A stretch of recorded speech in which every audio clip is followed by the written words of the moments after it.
मेरा शौहर हर रात मेरे कपड़े फाड़कर मुझे घर से बाहर निकाल देता और मेरी सास मेरी आंखों पर पट्टी बांधकर मुझे अपने साथ ले जाती। मैं वापस आती तो मेरी सास मेरे हाथ पर ढेरों पैसे रख देती। मैं ये देखकर बहुत हैरान होती, लेकिन इतने पैसे देखकर मुझे भी इस काम में मजा आने लगा। एक दिन रात जाने के लिए मैंने अचानक ही आंखों की पट्टी खोली तो मेरे होश उड़ गए, क्योंकि मेरी सास तो मेरा नाम सदफ है। मैं जो भी कपड़े खरीद कर लाती तो मेरा शौहर उन्हें फाड़ देता और फिर मुझसे कहता कि ये कपड़े पहनकर तुम मेरी अम्मी के साथ चले जाओ और कुछ देर बाद ही वापस आ जाना। मुझे नहीं पता होता था कि मेरी सास मुझे कहाँ लेकर जाती है। एक दिन मैंने अपने शौहर की बात मान ली और जाने के लिए तैयार हो गई, लेकिन जब भी मेरी सास मुझे अपने साथ लेकर जाती तो वो मेरी आंखों पर पट्टी बांध दिया करती थी और सख्ती से मना कर देती थी कि अपनी आंखों को खोलकर मत देखना और ना ही इस पट्टी को हटाना। अगर तुमने ऐसा किया तो तुम्हारा शौहर तुम्हें तलाक देकर घर से निकाल देगा। मैं अपने शौहर से बहुत प्यार करती थी, इसलिए अपनी सास और शौहर की हर बात को मान लिया करती थी। अब हर दिन मेरी सास और मेरा शौहर मेरी आंखों पर कपड़ा बांधकर मुझे अपने साथ किसी अनजान जगह पर ले जाते थे, जहां पर मुझे बहुत सारा शोर सुनाई देता था। एक दिन मैंने अपने शौहर से छुपकर अपनी आंखों पर बंधी पट्टी में छोटे छोटे सुराख कर लिए और फिर इस पट्टी को बांधकर मैं अपनी सास के साथ चली गई।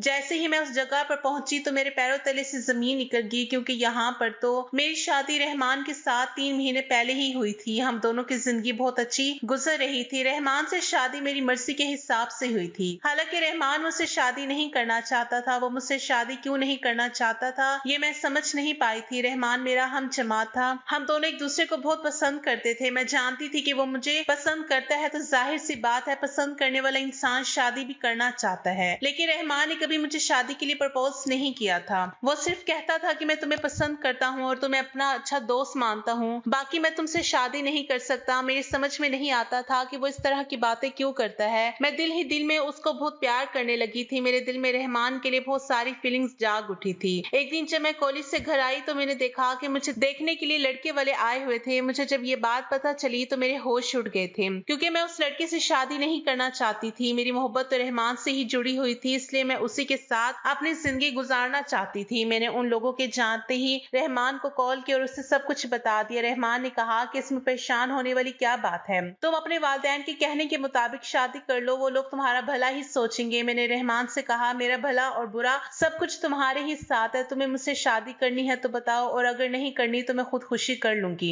मैं रहमान की दीवानी हो चुकी थी। रहमान मेरी इस बात से बहुत डर गया था और उसने कहा कि तुम ऐसा वैसा कोई भी कदम नहीं उठाओगी। मैं आज ही घर जाकर इस बारे में अपनी अम्मी से बात करता हूँ। मैंने रहमान से कहा तुम्हारे पास सिर्फ रात तक का ही टाइम है, क्योंकि मेरे माँ बाप को लड़के वालों को भी तो जवाब देना है और वो लोग जवाब सिर्फ तभी दे पाएंगे जब मैं उनको जवाब दूंगी। इसलिए तुम मुझे जल्द से जल्द जवाब दो कि तुम मुझसे शादी करना चाहते हो या नहीं, और सोच लेना कि मुझे जवाब सिर्फ हाँ में ही चाहिए। अगर तुमने मुझसे इनकार किया तो फिर मेरी मौत के जिम्मेदार तुम ही बनोगे। मेरी बात सुनकर रहमान घबरा गया था। उसने कहा कि तुम फिक्र मत करो, मैं रात को ही तुम्हें कॉल करता हूँ। मुझे अब रात होने का इंतजार था कि कब रहमान की कॉल आए और मुझे उसका जवाब मिले। मैं अल्लाह से दुआ कर रही थी कि रहमान का जवाब हाँ में ही आना चाहिए। मुझे रहमान की कॉल का इंतजार करते हुए 12 बज गए थे, लेकिन अभी तक उसकी कॉल नहीं आई थी, जबकि रहमान का कहना था कि वो 11 बजे ही सो जाता है। मुझे तो बहुत घबराहट हो रही थी। थक हार कर फिर मैंने 1 बजे खुद ही उससे कॉल की, क्योंकि मैं उससे बात करने के लिए बेचैन हो रही थी। मेरी पहली कॉल पर ही उसने मेरी कॉल रिसीव कर ली। मैंने रहमान से कहा कि तुम कहाँ हो, तुमने मुझे कॉल क्यों नहीं की अभी तक? मैं कितनी देर से तुम्हारे कॉल का इंतजार कर रही हूँ। कॉल पर रहमान की आवाज बहुत ही घबराई हुई निकल रही थी। उसने कहा कि मुझे माफ कर। उसने कहा मेरी अम्मी हम दोनों की शादी के लिए नहीं मान रही। मैंने कहा लेकिन तुम्हारी अम्मी शादी के लिए क्यों नहीं मान रही? मुझ में क्या खामी है? मैं अच्छी खासी खूबसूरत हूँ। रहमान कहने लगा बस ऐसे ही नहीं मान रही। मेरे दिमाग पर तो मोहब्बत का जुनून सवार था, इसलिए मैंने गुस्से में आकर उसकी कॉल कट कर दी और उसे कहा कि अब तुम देखो कि मैं क्या करती हूँ। मैंने रहमान की खातिर अपने हाथ की नस काट ली थी। अगले दिन मुझे जब होश आया तो मैं अस्पताल में थी। रहमान को कब और कैसे पता चला मेरे बारे में मुझे कुछ नहीं पता। जब मेरी आंख खुली तो मैं होश में आई तो मैंने अपने सामने रहमान और उसकी अम्मी को देखा था। मेरे घर वालों ने मुझे इस बात पर बहुत डांट लगाई थी कि एक बार मैं उनको ये सब कुछ बता देती तो शायद मुझे इस सब से नहीं गुजरना पड़ता। फिर रहमान की अम्मी मेरे घर रिश्ता लेकर आ गई थी और मैं अपने मकसद में कामयाब हो गई थी। खुशी खुशी दोनों खानदानों ने मिलकर मेरी शादी जैसे तैसे रहमान के साथ कर दी थी। मेरी शादी को भी 1 ही महीना गुजरा था कि मौसम ने करवट ले ली थी। अचानक ही इस कदर गर्मी पड़ने लगी थी कि सबने ही अपने गर्मियों वाले कपड़े निकाल लिए थे। मेरे ससुराल में मेरी सास और 3 नंदे थी। मेरे वालिदैन गरीब थे। उन्होंने मेरी शादी सिर्फ नॉर्मल तरीके से ही की थी और मुझे नॉर्मल जहेज दिया था। रहमान भी इसी तरह की फैमिली से ताल्लुक रखता था। हम दोनों की शादी मिस्टर रहमान के माँ ने किस लिए इनकार किया था, इस बात का मुझे कभी पता नहीं चल सका था और ना ही मैंने दोबारा से इस बारे में पूछने की कोशिश की थी। मेरे शौहर का घर बस छोटा सा ही था। वो अपने घर में अकेला ही कमाने वाला था। उसके ऊपर अपनी माँ और बहनों की जिम्मेदारी थी। अब तो उसके ऊपर मेरी भी जिम्मेदारी आ गई थी। मेरी बड़ी नंद का तो रिश्ता भी हो गया था और उसकी मंगनी भी हो चुकी थी। अगले 2 साल बाद उसकी शादी है। शायद इसलिए उसका रवैया मेरे साथ नॉर्मल नंदों जैसा नहीं था। वो मेरे साथ बहुत अच्छे से रहती थी और मेरी बहुत इज्जत करती थी। मेरी उससे बहुत अच्छी दोस्ती हो गई थी, मगर मैं उम्मीद की जगह तो उसे नहीं दे सकी थी, क्योंकि मेरे शौहर ने मुझे शॉपिंग करने के लिए थोड़े से पैसे दिए थे और कहा था कि तू मेरी बहन के साथ चली जाना। लेकिन मैंने रहमान से जिद की कि तुम ही मुझे मार्केट लेकर चलो, मुझे तुम्हारे साथ शॉपिंग पर जाना है। वो मेरी बात पर हंसने लगा था और कहने लगा कि तुम बात को समझने की कोशिश करो। मुझे लड़कियों के कपड़ों के बारे में कुछ नहीं पता। तुमने अगर मुझसे वहां पूछ लिया तो मैं क्या करूंगा। तो सिद्रा को अपने साथ ले जाओ, उसकी पसंद बहुत अच्छी है। वैसे भी उसके साथ तुम्हारी अच्छी दोस्ती हो गई है। बात तो रहमान की भी बिल्कुल ठीक थी, इसलिए मैंने उनकी बात मान ली थी, लेकिन उनसे वादा लेना भूल गई थी कि वो मुझे रात का खाना बाहर ही खिलाएंगे। रहमान राजी तो हो गए थे, लेकिन उनके चेहरे पर मुझे कुछ परेशानी नजर आ रही थी। मैंने उनकी परेशानी की वजह नहीं पूछी थी, क्योंकि मुझे बाजार जाना था, इसलिए मैंने अपनी नंद को साथ लिया और मैं उसके साथ बाजार शॉपिंग करने के लिए चली गई थी। मेरे शौहर ने मुझे 2 सूट लाने के लिए पैसे दिए थे। मैंने 2 ही सूट लिए थे। मैंने अपनी नंद को खुश करने के लिए उसे चूड़ियां दिलवा दी थी। वो भी चूड़ियां लेकर बहुत खुश हो गई थी, क्योंकि मेरे पास इतने पैसे नहीं बचे थे कि मैं अपनी नंद को भी कपड़े दिलवा सकती। वो मुझसे बहुत इंप्रेस हुई थी। वो कहने लगी, भाभी आप तो दुनिया की सबसे अच्छी भाभी हो। मैं उसकी बात सुनकर खुश हो गई थी। मैं चाहती थी कि मैं अपने ससुराल में जल्द ही अपनी जगह बना लूं। मेरा शौहर पढ़ा लिखा था और बहुत ही स्मार्ट था। उसकी स्मार्टनेस पर ही तो मैं फिदा हो गई थी। उसकी आदत भी बहुत अच्छी थी। वो मुझसे बहुत प्यार करता था। मैं चाहती थी कि मैं उससे इतना प्यार करूं कि उसे मेरे बिना रहने की आदत ही ना हो। जब मैं घर आई और खुशी खुशी मैंने अपने कपड़े अपने शौहर को दिखाया तो उन्हें पसंद आए थे। अपने शौहर को देखकर मुझे ऐसा लगा जैसे मेरी सारी मेहनत वसूल हो गई। मेरे शौहर कमरे में आ गए थे। मैं भी उनके पीछे पीछे ही कमरे में आ गई थी। फिर मैंने उन कपड़ों में से एक सूट निकाल कर पहन लिया और मैं अच्छे से तैयार हो गई। फिर मैंने अपने शौहर से कहा कि चलो चलते हैं। मेरे शौहर मुझे देखकर हैरान हो गया और कहने लगा कि कहाँ चलना है। मैंने कहा कि आप अपना वादा भूल गए हो। हम दोनों को रात का डिनर घर से बाहर ही करना था। आपने मुझसे वादा किया था ना। मेरे शौहर ने कहा, ओ अच्छा मुझे याद आ गया। अच्छा आधे घंटे बाद चलते हैं, मैं अभी बाहर से होकर आता हूँ। मेरे शौहर ना जाने आधे घंटे का कहकर कहाँ चले गए थे। मैं उनका काफी देर तक इंतजार करती रही। वो आधा घंटा नहीं बल्कि पूरे 3 घंटे बाद घर आए थे। अभी ज्यादा टाइम नहीं हुआ था, रात के 9 ही बजे थे। इसके बाद हम दोनों मिलकर एक अच्छे से रेस्टोरेंट में खाना खाने के लिए चले गए। हमने खाना खाने के बाद आइसक्रीम भी खाई। उसके बाद खूब इंजॉय किया। मेरा शौहर गरीब जरूर था, लेकिन मेरी हर ख्वाहिश को पूरी करता था। रात को 12 बजने से पहले ही हम लोग घर पर आ गए थे। मैंने अपने नए कपड़े उतार दिए और उसके बाद मैंने पुराने कपड़े पहन लिए थे। लेकिन अगले दिन जब मैं नए कपड़े बाथरूम में लेने के लिए गई तो ये देखकर मेरे पैरों तले से जमीन निकल गई थी कि मेरे जितने भी नए कपड़े जो मैं कल लेकर आई थी वो कैंची से कटे हुए थे। उसमें जगह जगह कट के निशान लगे हुए थे। मेरी तो उन कपड़ों को देखकर आंखें फटी की फटी रह गई थी। फिर मैंने अपना दूसरा वाला सूट देखा तो वो भी उसी तरह से कटा हुआ था। मैंने अपने शौहर से कहा कि अगर आपको मेरे कपड़े पसंद नहीं आए थे तो आप मुझे बता देते, मैं कपड़े तब्दील करवा देती। लेकिन आपको कपड़ों की इस तरह की हालत करने की क्या जरूरत थी। मैं तो यही समझ रही थी कि रहमान को मेरे कपड़े पसंद नहीं आए, तभी तो उन्होंने कपड़ों के साथ ये सलूक किया। अलमारी में मेरे बाकी के कपड़े भी पड़े हुए थे, वो सारे भी कहीं न कहीं से कटे हुए थे। अब मेरे पास पहनने के लिए सिर्फ वही सूट था जो मैंने पहना हुआ था। सारे ही कपड़े कहीं न कहीं से कटे हुए थे। मुझे अपने शौहर का ये सब कुछ करना बिल्कुल पसंद नहीं आया था। मैं तो अपना सर पकड़ कर बैठ गई और रोने लगी थी कि अब मैं क्या करूं। मेरे पास तो पहनने के लिए कपड़े ही नहीं बचे। मेरे शौहर खामोश खड़े हुए थे, वो तो कुछ कह ही नहीं रहे थे। मैं फौरन अपनी सास के कमरे में चली गई और उनको कपड़े दिखाने। मेरी सास ने कहा कि तुम्हारे कपड़ों की ये हालत मैंने की है। मैं अपनी सास की ये बात सुनकर चौंक गई थी। उन्होंने कहा कि रात को यही वाले कपड़े पहनकर तैयार हो जाना, हम एक जगह पर जाना है। मुझे उनकी ये बात समझ नहीं आ रही थी। मैंने कहा मैं ये कपड़े पहनकर कहाँ जाऊंगी, ये कपड़े पहनने लायक ही नहीं है और आपने मेरे कपड़ों की हालत क्यों की है। आपको पता है कि इनमें से कोई भी कपड़े पहनने के लिए नहीं बचा। मेरी सास कहने लगी, अभी मैं थोड़ी मसरूफ हूँ, इस बारे में तुमसे बाद में बात करूंगी। मैं रोते हुए अपने कमरे में आ गई थी। जैसे ही मैं कमरे में आई तो मेरा शौहर कमरे में मौजूद नहीं था। वो भी घर से बाहर चले गए थे। मेरी तो कुछ समझ ही नहीं आ रहा था कि इस घर में हो क्या रहा है। मैं सारा दिन अपने कपड़ों की वजह से परेशान रही और रोती रही। मेरी टेंशन की वजह से खाना भी नहीं खाया था और ना ही मेरे शौहर ने दोपहर का खाना खाया था।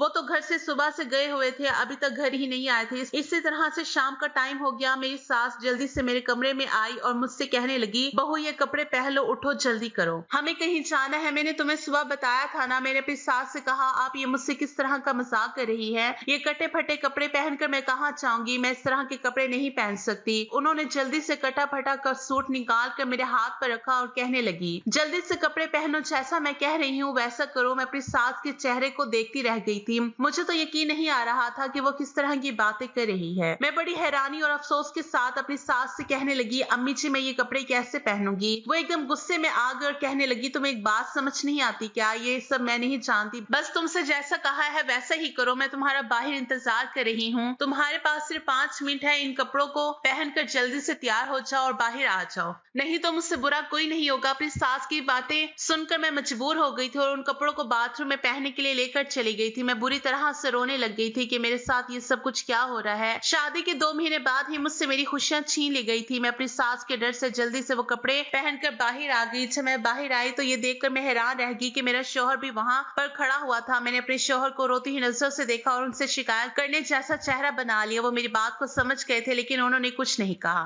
और खामोश खड़े रहे। मुझे देखकर मेरी सास मुस्कुराने लगी थी जबकि मैं रोती चली जा रही थी। मेरी सास ने मेरे शौहर से कहा, रहमान जाकर पट्टी लेकर आओ। मेरी समझ में नहीं आया था कि वो किस पट्टी की बात कर रही है। पहले तो मेरे शौहर ने उन्हें सर हिलाकर इनकार कर दिया, लेकिन फिर जब मेरी सास ने उन्हें घूर कर देखा तो वो लाल रंग की पट्टी लेकर आ गए थे। मेरी सास ने मुझे देखकर कहा, ऐसे नहीं रोते हैं बेटा, ये आंसू पोंछ लो और अपने चेहरे पर मुस्कुराहट लेकर आओ। मैंने खुद को बड़े मुश्किल से कंट्रोल किया था। मैं मुस्कुराने लगी तो मेरी सास ने मेरे सर पर हाथ रखकर मुझसे कहा, आओ मेरे साथ चलो। फिर बाहर शहर में जाते ही मेरी सास ने मेरी आंखों पर वो लाल रंग वाली पट्टी बांध दी। मैंने कहा, मेरी आंखों पर ये पट्टी क्यों बांध रही हो। मेरी सास ने मेरी बात को कोई जवाब नहीं दिया। फिर मेरे करीब आकर मेरे कान में कहने लगी कि बहू तुम्हें ये पट्टी नहीं खोलनी है, अगर तुमने पट्टी खोलने की कोशिश की तो तुम्हारे शौहर तुम्हें तलाक देकर घर से निकाल देगा। मैं अपनी सास की मुंह से ये बात सुनकर हैरान रह गई थी और फिर उस काम को मजबूरी में करने के लिए तैयार हो गई थी, क्योंकि मैंने अपने शौहर को पाने के लिए ना जाने कितनी परेशानियां झेली थी। मेरी सास जो कि हमारी शादी के लिए मान नहीं रही थी, तो इसलिए अब मुझे अपनी सास का हर कहना मानना पड़ेगा। मेरा दिल बुरी तरह से मजबूर होकर रह गया था। मुझे कुछ भी अच्छा नहीं लग रहा था। फिर ये कपड़े हर तरफ से कटे हुए थे। मैं ऐसे कपड़ों में कैसे घर से बाहर निकल सकती थी, लेकिन अपनी सास का हुक्म माना मेरी बहुत बड़ी मजबूरी बन चुका था। मैंने अल्लाह का नाम लिया और जाने के लिए तैयार हो गई थी। मेरी सास मुझे पैदल ही कहीं पर लेकर जा रही थी। मेरी सास ने मेरा हाथ पकड़ रखा था क्योंकि मेरी आंखों पर तो पट्टी बंधी हुई थी। मुझे कुछ दिखाई नहीं दे रहा था। हम लोग काफी दूर तक आ गए थे। थोड़ी देर बाद मुझे कुछ एहसास होने लगा जैसे मेरे पास बहुत सारे लोग हैं। मैं महसूस कर सकती थी कि मैं किसी भीड़ वाली जगह पर खड़ी हुई हूँ। थोड़ी देर के बाद मेरी सास ने मुझे बैठने के लिए कहा था। उसके बाद मैं एक जगह पर बैठ गई क्योंकि पैदल चलते चलते मेरी हालत खराब हो गई थी। न जाने मेरी सास मुझे किस जहन्नुम में लेकर आ गई थी। उसके आधे घंटे बाद मेरी सास ने मुझे फिर से पैदल चलने के लिए कहा और फिर हम दूसरी जगह पर आ गए थे। उस जगह पर भी चारों तरफ मेरे कानों में शोर ही शोर पड़ रहा था। उस वाली जगह पर तो इतना शोर था कि चारों तरफ से मुझे गाड़ियों की आवाजें भी आ रही थी और मैंने अपने कानों पर हाथ रख लिए थे। मेरी सास ने मुझसे कहा था कि तुम्हें बोला नहीं है, इसलिए उनके कहने के मुताबिक मैंने अपनी आवाज को बंद ही किया हुआ था। यहाँ पर भी मेरी सास ने मुझे जमीन पर बैठने के लिए कहा तो मैं बैठ गई थी। मेरी तो कुछ भी समझ नहीं आ रहा था कि मेरी सास ने मुझे बीच सड़क पर क्यों बैठा दिया, क्योंकि मुझे ट्रैफिक की आवाज आ रही थी जिससे मैंने अंदाजा लगा लिया था कि आसपास से गाड़ियां गुजर रही हैं। गाड़ियां तो सड़क पर ही होती हैं, गलियों में नहीं होती। इसका मतलब मेरी सास मुझे कहीं खुली जगह पर लेकर आई हुई थी। मुझे पक्का यकीन हो गया था कि मेरे साथ जो भी हो रहा है अच्छा नहीं हो रहा, मगर मैं क्या करती, मैं मजबूर हो गई थी। यहाँ वहां पर 1-2 घंटा गुजारकर वापस चलने लगे थे। मैंने आवाजों को पहचानने की कोशिश की थी ताकि मुझे पता चल सके कि मैं किस जगह पर आई हूँ, मगर मैं नाकाम थी। ये तो पक्का था कि ये कोई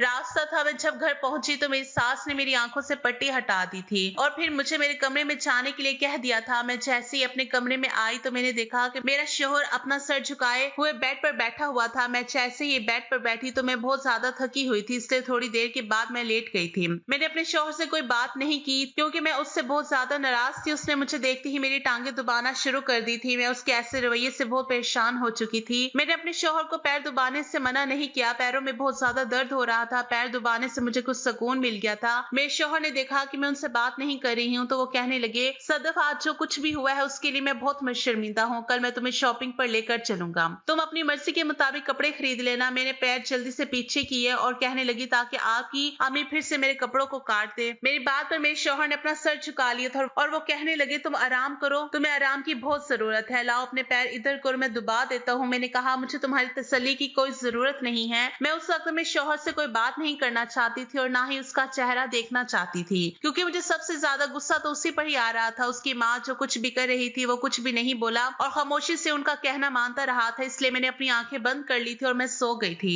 मैं बहुत ज्यादा थकी हुई थी, इसलिए मुझे जल्द ही नींद आ गई थी। 1 घंटे बाद ही मेरी आंख खुल गई थी क्योंकि मैंने खाना नहीं खाया था। मुझे बहुत भूख लग रही थी। उन लोगों ने मेरी नींद और चैन तो छीन ही लिया था, लेकिन मुझे क्या पता था कि अभी तो ये शुरुआत है, आगे तो अभी और भी बहुत ज्यादा मुश्किल वक्त आना है। अगले दिन रहमान ने अपने ऑफिस की छुट्टी कर ली थी और वो जबरदस्ती मुझे मार्केट लेकर चला गया, मगर मैं एक जगह आराम से बैठी रही थी। मैंने किसी भी तरह का कोई रिएक्ट नहीं किया था। मेरे शौहर ने खुद ही अपनी पसंद के मुझे 2 सूट दिलवा दिए थे। मैं शॉपिंग करके घर आ गई थी। मेरा शौहर घर से बाहर चला गया था। उन्होंने मुझसे कहा कि तुम आराम करो, मैं अपने एक दोस्त से मिलकर आता हूँ। मेरी सास ने मुझे अपने कमरे में बुला लिया था। उन्होंने मुझसे बड़े प्यार से पूछा कि कहाँ गई थी, तो मैंने उन्हें बताया कि मैं रहमान के साथ शॉपिंग करने के लिए गई थी। थोड़ी देर बातचीत करने के बाद उन्होंने मुझे बताया कि बहू, तुम्हें पता है रहमान के तो बड़े बड़े घरों से रिश्ते आ रहे थे, लेकिन उसने तुम्हारी खातिर सिर्फ तुमसे ही शादी की। मेरे बेटे के पीछे तो बहुत सारी लड़कियां पागल थी क्योंकि वो दिखने में ही इतना स्मार्ट था, मगर मेरे बेटे ने तो तुमसे शादी करने के लिए ही जिद ठान ली थी। अब तुमने इसे इतना डराया तो मेरा बेटा भी डर गया था, तो इसलिए मुझे अपने बेटे की यूनिवर्सिटी की खातिर अपना सर झुकाना पड़ गया।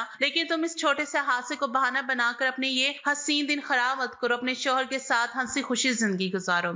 मैं देख रही हूँ कि तुम्हारा मूड अपने शौहर की तरफ से बिल्कुल भी ठीक नहीं है। वो तुमसे बहुत प्यार करता है और देखो, तुम्हारा गुस्सा ठीक करने के लिए ही तो वो तुम्हें शॉपिंग पर लेकर गया था। मुझे अपनी सास की बात ठीक लगी थी। मैंने सोचा कि चलो जो हुआ सो हुआ। मुझे अपने शौहर के साथ अपना रवैया अच्छा रखना चाहिए। मुझे रहमान को ज्यादा परेशान नहीं करना चाहिए। ये ना हो कि वो मुझसे नाराज होकर कहीं और दिल लगा बैठे। उस बेचारे ने भी तो मुझसे शादी करने के लिए काफी सारी मुश्किलात का सामना किया है। मैं अपनी सास की बात सुनकर अपने कमरे में आ गई थी और अपने शौहर के आने का इंतजार करने लगी थी। थोड़ी देर के बाद मेरे शौहर भी आ गए। मैं उनके सामने काफी शर्मिंदा हो रही थी। मैंने उन्हें कहा, रहमान, मैं बहुत शर्मिंदा हूँ अपनी गलती पर। मैं भी अपना दिल साफ करने की कोशिश करती हूँ, मगर तुम्हें मुझसे एक वादा करना होगा। मेरी बात सुनकर रहमान खुश हो गए थे। वो कहने लगे, हाँ बताओ, तुम हुक्म करो। मैंने रहमान से कहा, जैसे तुम्हारी अम्मी ने मेरे साथ किया है ऐसा कभी नहीं होना चाहिए। तुम मुझसे वादा करो आइंदा ऐसा कभी नहीं होना चाहिए। रहमान ने हाँ में सर हिला दिया था और कहने लगे कि मैं पूरी कोशिश करूंगा कि ऐसा कुछ नहीं हो जिसकी वजह से तुम्हें परेशान होना पड़े। अचानक ही उन्होंने मेरी आंखों में देखा और कहा कि तुम्हें पता है कि मेरी अम्मी थोड़ी जिद्दी और गुस्से वाली है। मुझे उनकी बातों के आगे हार माननी पड़ जाती है, लेकिन वो दिल की बुरी नहीं है, दिल की बहुत अच्छी है। तभी तो उन्होंने मेरी खुशी के लिए तुम्हारे साथ मेरी शादी करवा दी थी। हालांकि वो हमारी शादी के लिए राजी नहीं हो रही थी, पर सिर्फ अपने बेटे की खुशी के लिए वो तैयार हो गई थी। रहमान कहने लगे, मैं तुम्हें हर खुशी देने की कोशिश करूंगा। अपने शौहर की बात सुनकर मुझे बहुत खुशी हुई थी। मैं अपने शौहर की कही हुई बातें सोच सोचकर खुश हो रही थी, लेकिन उन्होंने अपनी अम्मी की बात जो मुझे बताई थी वो मेरी समझ नहीं आई थी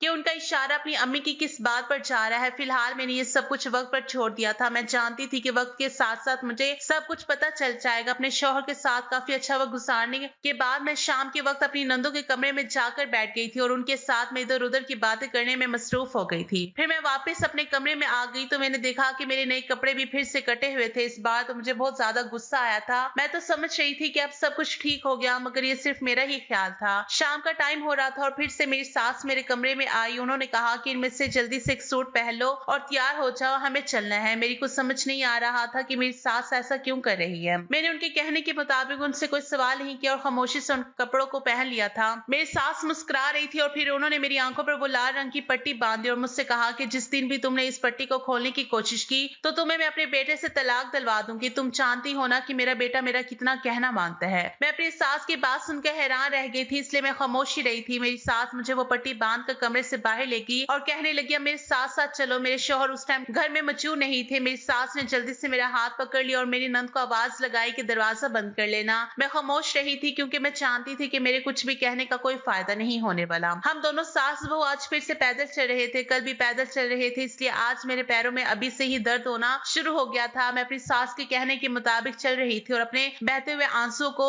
साफ कर रही थी। अब मुझे एहसास होने लगा था कि मैंने रहमान से शादी करके बहुत बड़ी गलती कर दी। हालांकि मेरे वालिदैन मेरी शादी कहीं और करवा रहे थे, अब जबकि ये शादी मैंने अपनी जिद और मर्जी के मुताबिक की थी, इसलिए मुझे शादी को जैसे तैसे निभाना ही था। मुझे अपनी अम्मी की कही हुई बात याद आ गई थी जो उन्होंने मेरी शादी के टाइम कहा था कि तुम इस लड़के से शादी तो कर रही हो और ये शादी हम तुम्हारी जिद की वजह से करवा रही हैं, वरना जो रिश्ता हमने तुम्हारा ठुकराया है वो लड़का बहुत ही अमीर और अच्छी फैमिली से ताल्लुक रखता है। तुम वहां पर बहुत खुश रहती, यहाँ शादी करने की तुम्हारी अपनी मर्जी है, इसलिए तुम्हें अपनी शादी को बसा कर ही रखना होगा। अपनी अम्मी की बात पर मैंने उनको जवाब दिया था कि वो मुझसे बहुत प्यार करता है और मैं आपसे इस बात की शर्त लगा सकती हूँ कि मेरी शादी और मेरी जिंदगी औरों से भी ज्यादा अच्छी गुजरेगी। मेरे वालिदैन मेरी और रहमान की शादी के लिए मेरे खुद खुशी वाले तरीके से मान गए और रहमान की अम्मी भी मान गई थी। तब मुझे लगा कहा कि बैठे बैठाए मेरी किस्मत खुल गई। लेकिन मुझे क्या पता था कि मेरी किस्मत खुलेगी नहीं, बल्कि मेरी आने वाली जिंदगी इस तरह से खराब हो जाएगी। अब मुझे पछतावा होने लगा था कि मुझे अपने वालिदैन के कहने पर जहाँ पर वो मेरी शादी कर रहे थे वहीं पर कर लेनी चाहिए थी, लेकिन मेरी किस्मत में शायद यही सब होना लिखा हुआ था। हम फिर कल की तरह उस जगह पर पहुंच चुके थे जहाँ पर शोर ही शोर था और खूब गाड़ियों की आवाज आ रही थी। 2-3 घंटे इसी तरह से हम इधर से उधर टहलते हुए हो गए थे। कहीं पर मेरी सास मुझसे कहती कि बैठ जाओ, कहीं पर कहती कि उठकर खड़ी हो जाओ, और कहती कि बोलना बिल्कुल भी मत, बस खामोशी से मैं जैसा कहती हूँ वैसा ही करती रहो। 2-3 घंटे इसी तरह से गुजर जाने के बाद फिर हम अपने घर को आ गए थे। घर आते ही मेरे शौहर मेरे पैर दबाने लगे, मगर मुझे सुकून नहीं मिल रहा था। रहमान शर्मिंदा होकर मुझसे बातचीत करने की कोशिश कर रहे थे। मैंने सोचा न जाने ये कब तक मेरे साथ होता रहेगा। मैंने अपने शौहर से भी पूछा था कि तुम्हारी अम्मी मेरे साथ ये सब कुछ क्यों कर रही है, लेकिन वो तो हर बात पर खामोश ही रहते थे। इसलिए मैंने सोच लिया था कि मुझे सच्चाई का खुद ही पता लगाना होगा। सारी रात मैं प्लानिंग बनाती रही थी। सुबह फिर से मेरे शौहर ने मुझसे कहा कि मैं तुम्हें शॉपिंग पर लेकर चलता हूँ। मैंने आज शॉपिंग करने के लिए अपने शौहर से इनकार कर दिया था। मैं अपनी सास से कहने लगी, माँ जी शाम को किस टाइम पर मुझे आपके साथ जाना है। मेरी सास आज मेरी इस बात पर मुस्कुराने लगी थी और कहने लगी, शाम के 4 बजे तुम बिल्कुल तैयार रहना। मैं उनकी बात सुनकर खामोश हो गई थी। रहमान से बातचीत करना मैंने बिल्कुल बंद कर दिया था, क्योंकि वो मुझे कुछ बताता ही नहीं था। और तो और घर में तीन नंदे भी थी, उन्हें भी किसी बात की कोई खबर नहीं थी, क्योंकि मेरी सास अपनी बेटियों पर बहुत ज्यादा रौब दिखाती थी और अपनी बेटियों को कमरे से ज्यादा बाहर नहीं निकलने देती थी। मैं अपने कमरे में चली गई थी। दोपहर के टाइम पर जब मेरे शौहर घर आए तो उन्होंने मुझसे कहा कि चलो भी तुम्हारे पास टाइम है, मैं तुम्हें शॉपिंग कराने के लिए लेकर चलता हूँ। लेकिन मैं तो उनसे बात कर ही नहीं रही थी, इसलिए मैंने उनसे कह दिया कि आज मेरी तबीयत ठीक नहीं है, मुझे कहीं नहीं जाना। धीरे धीरे शाम के 4 बज गए थे और मैं अपनी उन्हीं फटे हुए कपड़ों में से एक सूट निकाल कर पहन लिया था। मैं तैयार होकर अपने कमरे से बाहर निकल ही रही थी। मुझे अपने शौहर के बोलने की आवाज आई। वो अपनी अम्मा से कह रहे थे कि अम्मी प्लीज आप सदफ के साथ ये सब कुछ मत करो, सदफ को आज अपने साथ मत लेकर जाओ, उसकी तबीयत ठीक नहीं है। मेरी सास ने रोज के मुताबिक मेरी आंखों पर पट्टी बांधी थी। तब अचानक मैंने अपनी सास से कहा कि रुकिए माँ जी, इन चप्पलों से मेरे पैरों में बहुत दर्द होता है, मैं दूसरी चप्पल पहन कर आ जाती हूँ। मेरी सास ने कहा अच्छा ठीक है, लेकिन जल्दी आना। मैं इस बंधी हुई पट्टी को अपने हाथ में पकड़कर अपने कमरे में आ गई थी। मैंने जल्दी से कैंची निकाली और पट्टी के अंदर इस तरह से छेद किया ताकि कोई किसी को देख ना सके। मुझे सिर्फ यही फिक्र हो रही थी कि अगर ये सुराख मेरी सास ने देख लिया तो मेरी सास मुझे मेरे शौहर से तलाक दिलवाकर घर से निकलवा देंगी। मैंने जल्दी से अपना काम खत्म किया। उसके बाद मैं दूसरी चप्पल पहनकर बाहर आ गई थी और अपनी सास के सामने ही अपनी आंखों पर इस पट्टी को बांध दिया था। उसके बाद हम फिर से पैदल चलने लगे थे। मैंने वही फटे हुए कपड़े पहने हुए थे जो मैं रात को हर रोज पहनकर अपनी सास के साथ जा रही थी। हम चलते ही जा रहे थे। मेरी सास भी खामोशी से मेरा हाथ पकड़कर चल रही थी। इस तरह चलते चलते मेरी नजर सड़क के कोने पर पड़ गई जहाँ पर मेरी सास ने मुझे बिठा दिया। लेकिन वहां बैठने के बाद मेरे साथ कुछ ऐसा हुआ जिसे देखकर मेरे होश उड़ गए थे। मेरी सास के हाथ में एक बड़ा सा बोर्ड था और बोर्ड पर क्या लिखा हुआ था ये तो मुझे समझ नहीं आ रहा था। वो बोर्ड मेरी सास ने मेरे आगे रख दिया और तो और एक कटोरा भी मेरे पास रख दिया था। मैं 5 मिनट तक वहां ऐसी ही बैठी रही। उसके बाद लोग आ रहे थे और उस कटोरे के अंदर पैसे डालकर जा रहे थे। ये देखकर तो मैं हैरान रह गई थी। यहाँ पर काफी सारी पब्लिक मौजूद थी। मेरी सास इतनी ज्यादा चालाक थी कि उन्होंने कटोरे में पहले से ही कपड़ा बिछाया हुआ था ताकि अगर कोई कटोरे के अंदर सिक्के डालकर जाए तो उसकी खनक की आवाज मुझे ना आए और मैं पहचान ना सकूं कि मेरे पास कोई बर्तन रखा हुआ है और उसमें कुछ डाला गया है। सिक्के की आवाज कटोरे में से ना आए, इस वजह से उन्होंने काले रंग के रुमाल को कटोरे में बिछा दिया था। लोग उसी में पैसे डालकर जा रहे थे। कुछ लोग सिक्के डाल रहे थे तो कुछ लोग नोट भी डाल रहे थे। इस तरह से काफी सारे पैसे हो गए। मेरी सास ने मुझे उस जगह से उठाया और अपने सारे सामान को उठा लिया। आधा घंटा इस जगह पर बैठने के बाद मेरी सास मुझे दूसरी जगह पर ले गई थी। यहाँ पर भी कुछ ऐसे ही हुआ था। मेरी सास ने मुझे बैठने के लिए कहा। इस तरह से काफी सारे लोग इस कटोरे में पैसे डालते जा रहे थे।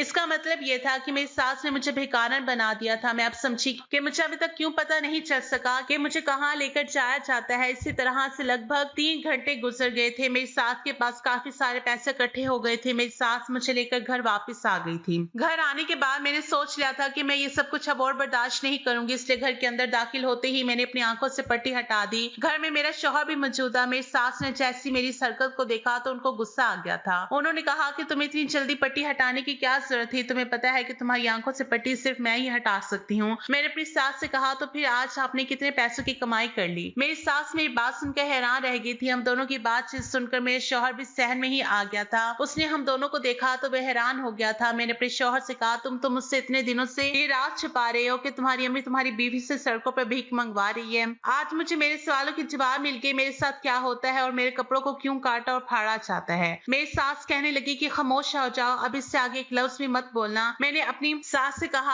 आज भी आप मुझे यही धमकी देंगी कि अगर मैंने आपकी बात नहीं मानी तो आप मुझे मेरे शौहर से तलाक दिलवाकर घर से बाहर निकलवा देंगी। मैंने कहा, आज मैं साय से चाय जान कर ही रहूंगी और अगर आपने मुझे कुछ नहीं बताया तो मैं खुद इस घर को छोड़कर चली जाऊंगी। वैसे भी मैं बेकारन वाली जिंदगी नहीं जी सकती। मेरे वालिदैन भले ही गरीब है लेकिन कभी उन्होंने मुझसे ऐसा कोई काम नहीं करवाया जैसा कि फायदा आप लोग मेरे उठा रही हैं। मेरा शौहर मेरी बात सुनकर घबरा गया था और उसने कहा कि प्लीज मुझे छोड़कर मत जाना। उसने कहा, मैं तुम्हें सब कुछ बता देता हूँ। मैंने कहा, आज मुझे सब कुछ बता दो वरना अच्छा नहीं होगा क्योंकि मैं सब कुछ और बर्दाश्त नहीं कर सकती। मेरे शौहर ने मुझे बताया कि मेरी अम्मी ने मेरे लिए पहले ही अपनी सहेली की बेटी से रिश्ता तय कर दिया था, लेकिन मैं तुमसे प्यार करता था, मैं उसे शादी नहीं करना चाहता था। जब मेरी अम्मी को तुम्हारे बारे में पता चला तो उन्होंने मुझसे साफ इनकार कर दिया कि वो तुम्हारी शादी कभी भी मुझसे नहीं होने देंगे और उधर तुमने मुझे खुदकुशी करने की धमकी दी थी। मैंने अपनी अम्मी को मनाने की बहुत कोशिश की थी लेकिन वो नहीं मान रही थी। मैंने अपनी अम्मी को तुम्हारी जान का वास्ता देकर उनको मजबूर कर दिया था, तब जाकर वो हमारी शादी के लिए मानी थी। लेकिन एक शर्त पर उन्होंने कहा था कि मैं एक शर्त पर तुम्हारी शादी उस लड़की के साथ करवाऊंगी। मेरी अम्मी को पता चल गया था कि तुम गरीब खानदान से हो और जब तुम हमारे घर आओगी तो तुम ना तो जहेज में ज्यादा कुछ लेकर आओगी और ना ही तुम्हारे वालिदैन हमारी शादी धूमधाम से करेंगे। मेरी अम्मी की सहेली तो बहुत अमीर थी, वो लोग जहेज में मुझे एक कार और एक बंगला और बिजनेस करने के लिए 30 लाख रुपए दे रहे थे। मेरी अम्मी इसलिए चाहती थी कि मेरी शादी उस लड़की के साथ हो जाए क्योंकि मेरे कंधों पर अपनी 3 बहनों की शादियों का बोझ भी है। मैं नौकरी करके इतना नहीं कमाता हूँ कि सारा खर्च पूरा कर सकूं। मेरी अम्मी ने मेरे सामने शर्त रखी थी कि शादी के बाद वो तुम्हारे साथ इस तरह से रवैया करेंगी और इस तरह से तुमसे भीख मंगवा कर पैसे इकट्ठा करेंगी। तभी तो उन्होंने इस बोर्ड पर यह बात लिखी हुई थी कि मैं गूंगी हूँ और अंधी हूँ, आप लोग मेरी मदद करो। लोग इस बोर्ड को पढ़ने के बाद तुम्हें अंधी और गूंगी और गरीब लड़की समझकर पैसे देकर चले जाते हैं। मेरी अम्मी तो अपने चेहरे को छुपा लेती है, उन्हें कोई पहचान ना सके। मेरी सास खड़ी हुई खामोशी से हमारी बातें सुन रही थी। मैं अपनी सास के करीब गई और उनसे कहने लगी, मैंने हमेशा आपको अपनी माँ की तरह समझा। मुझे नहीं पता था कि एक माँ अपनी बेटी के साथ ऐसा भी कर सकती है। मैंने कहा, अगर आपको मैं पसंद नहीं थी तो आप मुझे बता देती, आपको मेरे साथ ये सब कुछ करने की क्या जरूरत थी। रहमान ने कहा, मैंने अम्मी से कई बार मना करने की कोशिश की थी क्योंकि मैं तुमसे प्यार करता हूँ, मैं तुम्हें इस हाल में नहीं देख सकता था। लेकिन अम्मी की शर्त यही थी कि वो तुम्हें इस घर में तभी टिकने देगी कि जब तुम इस तरह का काम करोगे। इस तरह से तो हमारे पास काफी पैसे इकट्ठे हो जाते। मैं तुमसे शादी के लिए इसलिए मना कर रहा था क्योंकि मैं मामूली से तनख्वाह लाता हूँ, शायद इसमें तुम्हारे ख्वाब पूरे नहीं कर सकता था। लेकिन तुम मेरी बात को ना ही समझने की कोशिश कर रही थी और ना ही मान रही थी। तुमने तो मुझे मजबूर कर दिया था खुद से शादी करने पर। इधर मेरी अम्मी ने मुझे मजबूर कर दिया। मैं तुम दोनों के बीच में मजबूर होकर रह गया था। मैं करता भी तो क्या करता। एक तरफ मैं तुम्हें नहीं छोड़ सकता था, दूसरी तरफ अपनी माँ को भी नहीं छोड़ सकता था और उनकी बात को भी मानना पड़ा। मैंने रहमान से कहा, रहमान, इसमें तुम्हारी कोई गलती नहीं है क्योंकि एक मर्द अपनी माँ और बीवी के हाथों मजबूर हो जाता है तो उसे अपनी जिंदगी बुरी लगने लगती है। मैं तुम्हारी फीलिंग को समझ सकती हूँ। मैंने अपनी सास से कहा, आप चाहती थी ना कि मैं इस घर को छोड़कर चली जाऊं और आपके घर वही अमीर लड़की आ जाए जो बहुत सारा जहेज लेकर आए, आपके बेटे के लिए पैसे लेकर आए। तो फिर ठीक है, आप अपने बेटे की शादी अपनी मर्जी के मुताबिक कर सकती हो। मैं इस घर को छोड़कर जा रही हूँ, लेकिन याद रखना, जैसा आपने मेरे साथ किया ऐसे ही एक दिन आपकी बेटियों के साथ भी जरूर होगा क्योंकि अल्लाह के घर में देर है अंधेर नहीं। जिसने जो इस दुनिया में किया उसको उसकी किए की सजा दुनिया में ही मिलकर रहती है। मैं ये कहते हुए आगे बढ़ गई थी। मेरी सास को शायद एहसास हुआ था कि उनके आगे भी 3 बेटियां हैं। अगर उनकी बेटी के साथ कोई ऐसा करेगा तो उनको कितनी तकलीफ होगी। मेरी सास ने जब देखा कि मैं सामान पैक करके अपने दरवाजे तक आ गई थी तो उन्होंने मेरा हाथ पकड़ लिया और कहने लगी, बहू मुझे माफ कर दो। मुझे एहसास हो गया कि किसी को इतना मजबूर नहीं करना चाहिए कि वो गलत कदम उठाने पर मजबूर हो जाए। तुमने आज जो मुझसे मेरी बेटियों को लेकर इतनी बड़ी बात कह दी उसके लिए मैंने ही तुम्हें मजबूर कर दिया। मैं बहुत शर्मिंदा हूँ अपनी गलती पर, प्लीज मुझे माफ कर दो। मुझे सिर्फ इस घर के खर्चे की और अपनी बेटियों की शादी की परवाह है। मेरी बेटी की इतनी